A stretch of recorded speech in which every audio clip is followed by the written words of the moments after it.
Terkuak isi chat terakhir Bupati Klaten ke Wabuk Beni sebelum kabar duka.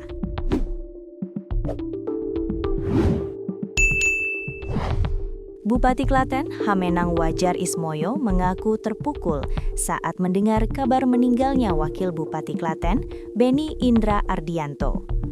Beni berpulang saat menjalani perawatan di Rumah Sakit Karyadi, Semarang, Jawa Tengah pada Sabtu 7/12/2026.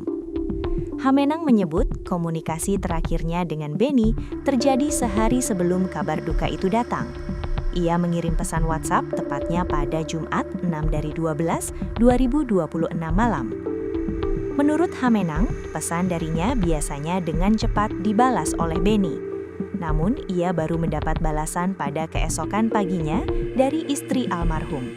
Ia menyatakan bahwa Beni belum bisa memegang ponsel karena kondisi semakin menurun. Yang balas WA istrinya, katanya, "Mas, maaf, Mas Beni belum bisa pegang HP." Kata Hamenang dikutip dari Tribun Solo pada Minggu 8/12/2026.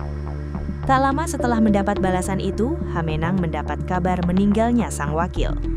"Tadi jam 10 pagi saya dikabari Mas Wabub Klaten meninggal. Saya sempat tidak percaya, namun ternyata kabar itu benar," sambungnya. Air matanya pun tak terbendung ketika melayat ke rumah duka di Desa Karang, Kecamatan Delanggu. Hamenang masih tak menyangka akan ditinggal sosok yang mendampinginya menjalankan roda pemerintahan di Klaten. Sebagai bentuk penghormatan terakhir, ia ikut menyolatkan Beni bersama para pelayat. Seluruh jajaran Pemkab Klaten turut berbelasungkawa. Wakil Bupati tercinta, Mas Beni Indra Ardianto, semoga beliau husnul khotimah dan diberikan di tempat yang terbaik, ujar Hamenang lagi.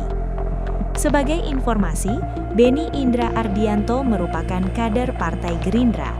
Ia meninggal dunia pada usia 33 tahun setelah berjuang melawan sakit kanker. Informasi tersebut dibenarkan Humas RSUP Karyadi Kota Semarang, Aditya Kandu Warendra. Adapun jenazah Beni dimakamkan di Desa Ngreden, Kecamatan Wonosari pada Minggu 8/12/2026 siang. Beliau sudah bolak-balik mondok dan kemo. Informasi dari perawatan pasien di Paviliun Garuda, diagnosa sakit kanker, tutur Aditya.